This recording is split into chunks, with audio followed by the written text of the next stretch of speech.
Hello, in this video I just wanted to talk about the website Travelocity.com.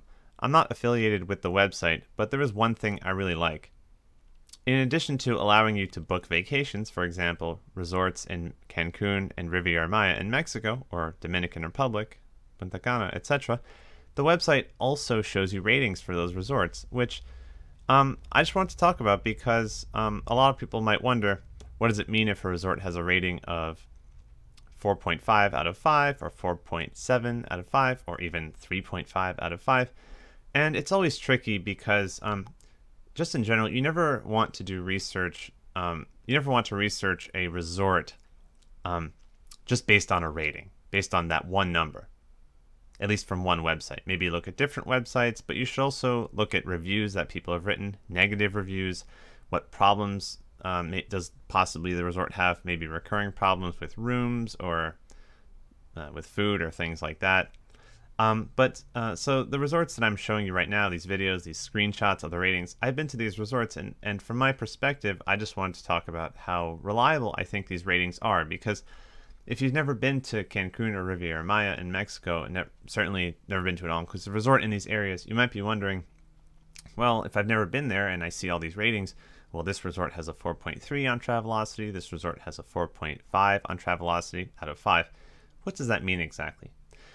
So the good thing about Travelocity is when you select an area like Cancun, you see a list of resorts, and next to each resort there is a rating out of 5 based on user reviews on Travelocity. So these people have written a review on Travelocity and shared their experience and given the resort a rating out of 5, either 1, 2, 3, 4, or 5 stars, and all those ratings, the average is what you're going to see. So that's pretty simple. Obviously, if a resort has 1,000 reviews and it's an average of 5 stars out of 5, which is the best, then it means that every person has rated that resort 5 stars. But keep in mind that you should never look at it as if a resort has a high rating that it's suddenly going to guarantee that you're going to experience what you believe to be the perfect vacation, because that is simply not true. I can say, just from having visited a number of resorts in Cancun and Riviera Maya, that I do find the ratings to be reasonably reliable. I think they are somewhat reliable, but it doesn't mean that you should think that you're going to enjoy the resort just because it has a 4.5 on Travelocity. I'm just saying that historically, I do put a decent amount of faith, a decent amount of trust in those ratings. But you also have to do research in a number of different ways, such as reading reviews, looking at YouTube videos, maybe asking your colleagues, especially looking at the negative reviews, because while you don't want to just go ahead and read all the 1-star ratings and just see that some people have potentially had bad experiences and it might make you not want to visit that resort, you do want to see if there's any problems, because it's easy to say that you found a resort that's a good price for your budget, and that, wow, you just saw some 5-star reviews, therefore it must be a good resort. It's easy to say that, oh, well, you're going to choose a resort based on the fact that you just opened up TripAdvisor and you saw some 5-star reviews, or Travelocity and saw some 5-star reviews. But you really don't want to fall in that trap, because if someone says they had an amazing time, it doesn't necessarily mean that you're going to have an amazing time, especially because that person might have a different perspective than you. They might be operating from a different point of view, different reference point. Maybe someone says the food was amazing. Maybe it was their first time in an all-inclusive and they never had that experience of just being able to eat and whatever you want and that variety of food, and they just loved it. Maybe they're just not picky eaters, so to speak. Maybe they weren't expecting to have any type of fancy alcohol or large pools or anything like that. So anything for that person, maybe it was their first time. For example, it was my first time in an all-inclusive. I said it was the best resort ever, even though it wasn't, because I had never been to an all-inclusive. So that's just a little bit of advice on reading reviews, whether it's on Travelocity or TripAdvisor, is that just keep in mind that everyone might be operating from a different perspective than you. They might have visited lots of resorts, and they feel that this particular resort, for the value for their money, is just not worth it because of the other resorts they visited. But keep in mind that different people look for different things when they go to a resort. Some people might strongly prefer to have drink service by the pool, so employees asking them if they want drinks, serving them drinks in the pool. Maybe they want to eat food by the pool. Maybe they want expensive alcohol that they can just order at the all-inclusive bars. Things like that. So just keep in mind that when you are selecting a resort and looking at reviews, what you believe to be the ideal version of a nice vacation, it might be different from someone else's preferences. Now, to talk about Travelocity in particular, these ratings, I think they are reasonably reliable, but again, the most important thing to note, which I just mentioned, is a good rating. We're just talking about Travelocity here. A good rating out of 5 doesn't necessarily mean that you're going to have a wonderful time. So also it depends on if you've never been to an all-inclusive, or if you have and you paid a similar amount of money. First thing is, a high rating doesn't mean that you're going to have a good time. Now, there might be a general correlation between a higher rating, for example, 4.5 out of 5, as opposed to 3 out of 5. Sure, that's a big difference. Same with TripAdvisor. There might be a correlation with, a high-ranked resort towards the top, for example, 1 out of 100, or 1 out of 250 in Playa del Carmen, as opposed to the resort that's ranked number 100 out of 250. There will be a correlation there. Same with ratings on Travelocity. But when it comes down to 4.5, 4.6, 4.7 out of 5, that's really just kind of, there might be little that separates those resorts, but it also depends on what you are looking for. You need to figure out what you're looking for. Do you really like to have a coffee lounge where you can get coffee, cappuccino, pastries? Do you want a 24-hour lounge where you can get snacks anytime? You don't have to worry about being hungry at night after you eat at the restaurants. Maybe it's like 11 o'clock and you just want to get some food, aside from ordering room service. Then you'd want to go to a resort that has a 24-hour lounge. Do you like large pools? Go to a resort that has large pools. Do you like to have a tropical feel where you can just take long walks, a huge territory? Go on Google Maps and look at resorts that have a large territory. You see, it's all about figuring out, in the past, when you went on vacation, for example, Cancun or Riviera Maya, what did you like about the resort? Now just try to find another resort similar to that, or keep going back to the same resort. Meaning, if you stayed at a resort that had a 4.7 on Travelocity, and you stayed at another resort that has a 4.7, you're planning to go to another resort, don't just say, oh, well, this resort has the same rating as the other one I went to. That means I'm going to have an equally awesome time. No, if that resort is lacking something that you had at the other resort, which you really liked, then you might be disappointed, right? That's very important. Just figure out what you are looking for. Don't just focus on, oh, well, if these two resorts have similar ratings, I'm going to have an equally great time. Not necessarily true.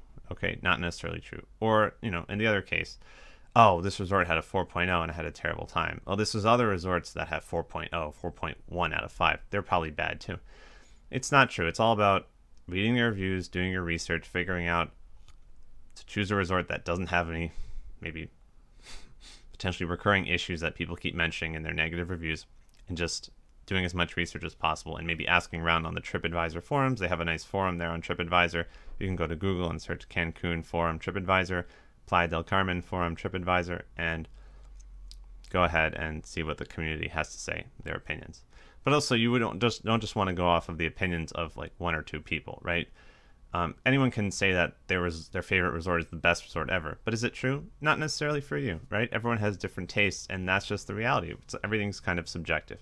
If someone says the food is great, that doesn't really mean anything, unless maybe they offer their perspective like, oh, but we've also been to these other resorts, and compared to those resorts, we like the food at this resort, right? So it's all about perspective, reference points. Did they visit any other resorts, or did they just go to the same resort 20 times and it's their favorite and never went anywhere else, right? So you got to think about like not just going by the opinions of a couple of people, trying to get a holistic picture by reading lots of reviews, looking on the forums. Think about what people didn't like about it, and think about if that applies to you. For example, oh, no premium alcoholic drinks. If you don't drink, that doesn't really matter. Oh, the spa was too expensive. If you don't use the spa, it doesn't really matter. Oh, they didn't refill my minibar. If you don't really need room service every day, and you can just go out and get your drinks yourself, you don't need them to refill the drinks in your minibar or room service every day, not applicable to you. Now, the one thing I will say about Travelocity is just keep in mind that it's a weighted average of all the reviews, these reviews, right? I mean, that makes sense. I mean, that's kind of self-explanatory. It takes the average of all the reviews. But what if a resort, for example, Hyatt Ziva Cancun, which used to have a 4.7, now it has a 4.6, I think. Let's see, does it have a 4.6? Yeah, now it has 4.6. It means that the resort used to have, it's recently gotten reviews that are on average less than 4.7, which moved the rating down from a 4.7 to 4.6. So a resort could have a high rating because of earlier reviews, but if something changed like management or if the food is going downhill a little bit, that will be reflected in the reviews. It'll go down a little bit, the rating, but you won't know that it used to be rated higher. You just won't know that. So you'll see 4.6 out of 5 for Hyatt Ziva, and you'll think, wow, 4.6 is great. It is, but in my opinion, having been there 3 times, I think the quality of the food has gone down a little bit, and potentially, maybe other people agree, maybe other people don't, but that's just my opinion. And when I saw the resort went from 4.7 to 4.6, Hyatt Ziva Cancun, I thought, there you go, see? The recent reviews are on average less than 4.7, which is why the rating went down. But you wouldn't know historically what the rating used to be. So for example, if a resort used to be rated 4.8 out of 5, now it's rated 4.8 out of 5, now it's rated 4.5, it has decreased the rating. But you might not know that if you're just visiting the page right now, Travelocity. Oh wow, 4.5, that's really good. Yes, but if recently the reviews are on average lower than they used to be, it means maybe something's wrong. For example, Valentin Imperial Riviera Maya in Playa del Carmen. Adults only beautiful resort I've never been to, but I really want to visit. It used to have 4.6 on Travelocity. Now it has 4.7. That seems to be an indication that the management and the employees are doing an excellent job, and now the reviews are a little bit higher in rating than they used to be. So that's an example of historically, well, what is the trend? Is the rating going up or is it going down? That's the one thing to keep in mind, is that you need to do more research than just looking at the rating on Travelocity, because you don't know if there's a trend. You don't know if the resort has been quote-unquote getting better or quote-unquote getting worse, meaning the reviews. So the other thing which we also talked about is resorts are different. So I'm just going to reiterate this point again. It's very important. It's happened to me once where I saw a resort that had 4.7. I'm not going to say what it was, but we decided to go there because it had such a high rating. And we went to another resort previously, our first time in Cancun, which also had 4.7. So I thought that those resorts would be the same in terms of enjoyment. But it turns out I didn't enjoy the second one for some reasons I'm not going to get into. It doesn't really matter. But the point is, it's because I realized I didn't do research based on what I was looking for. I just did research based on the rating. Or at least I could have done more research and realized the second resort, which had the same rating as the one I previously went to and really enjoyed, it was lacking some things that the other resort had. So really, it's thinking about what are those specific things that you really, really like when you go on vacation to these all-inclusive resorts. What do you really like? And then just finding a resort that has similar things. If you want to try a different resort, or you don't have to, you can actually just go to the same resort that you went to previously. Yeah, so ultimately, how much you enjoy the resort might not really correlate with the rating. It might in some way. So for example, all the resorts that I've been to, I think the ones that I've mentioned and shown the videos of, were at least 4.5, but really that's not the most important thing. And the most important thing is that none of these resorts for me had some kind of catastrophic issue or nothing really that bad happened. And that's really the most important thing, which you of course cannot plan for. I mean, you'll find negative reviews on pretty much every single resort, even the ones that have the highest ratings on Travelocity. But the most important thing is if you've done your research, then all you can do is really just hope that your vacation will go smoothly. Of course, unfortunately, yeah, there was an issue one time with one of the resorts that I went to, but really I can't really say that I regretted going there because we had no idea that, we had no way of anticipating that that issue was going to occur. That historically you might not know if the resort that you're looking at, you're researching, might have been rated higher or lower in the past. So maybe there's some kind of trend regarding the reviews. Are they trending up or are they trending down?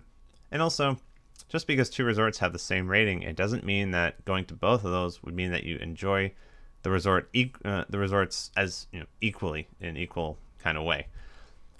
What you have to do is, once you've been to a resort, you have to think, okay, what did I really like? Was it taking long walks? Was it swimming in the beach? If it's about swimming in the beach, then you really have to focus on, okay, what kind of resort has a calm beach with not too many waves? And of course, that's not necessarily an easy question to answer, but I'm sure if you did research, it's always about spending the time, then eventually you'll find some maybe threads on a forum like the TripAdvisor forum, or some videos or some reviews that will mention, oh wow, the beach was very nice here. Speaking about the Cancun hotel zone, the majority of the hotels that are kind of lined up on the hotel zone, the beach in front of it is kind of turbulent. at least from my experience, which is why when I used to look at pictures of the Cancun hotel zone, I was asking like people, hey, I was asking my dad, why is there no one swimming in the beach? The beach has quite a few waves, at least from my experience. Last time I went there was last year in 2019. So just keep in mind that some resorts, the beach is not always the same. Sometimes the beach is going to be a little bit more turbulent. The ocean, I mean, there might be more waves, and that is the reality. It can be very difficult to swim, even if you're just looking at a picture and it's like, oh, I could probably swim there. Not necessarily. It might be very difficult. Whereas some resorts like Hyatt Ziva Cancun, Dreams Sands Cancun, at the top of the hotel zone, you might just have an easier time just because of where those resorts are located. The beach there just might be calmer. Same thing with Playa del Carmen. It's a large area. The beach isn't the same everywhere. Many resorts over there. So do your research. Don't just look at the rating and think that, wow, well, since it's a high rating and I went to another resort that had a similar rating, it means I'm going to have a great time. You really just want to think about, what does the resort offer? What does the resort offer in terms of pools, food choice like restaurants, bars, the beach, size of the territory, activities, alcohol, spa, whatever, lazy river, maybe, I don't know, water slides. What is it that you are looking for? And choose a resort that has maybe those same amenities, but also the rating is, there might be some correlation there. Certainly a better rating is better, but if you have a set budget, just focus on those resorts that have what you want and just ask around on the forums, hey, I'm choosing between this and this and this resort. Or if no one's really there to help you online, I would recommend maybe just looking at reviews on TripAdvisor or Travelocity and just figuring out which resort has the least amount of issues. If you see a string of reviews that just all talk about the same thing that's going wrong, maybe that might be a red flag. But anyways, those are just my thoughts on Travelocity ratings. I think they're reasonably reliable, but as always, this shouldn't be your primary point of focus when you're doing your research. Look at many different resources to try to figure out what is the best resort for you based on your research, and just hopefully you will have a good time there. So thanks for watching and have a nice day.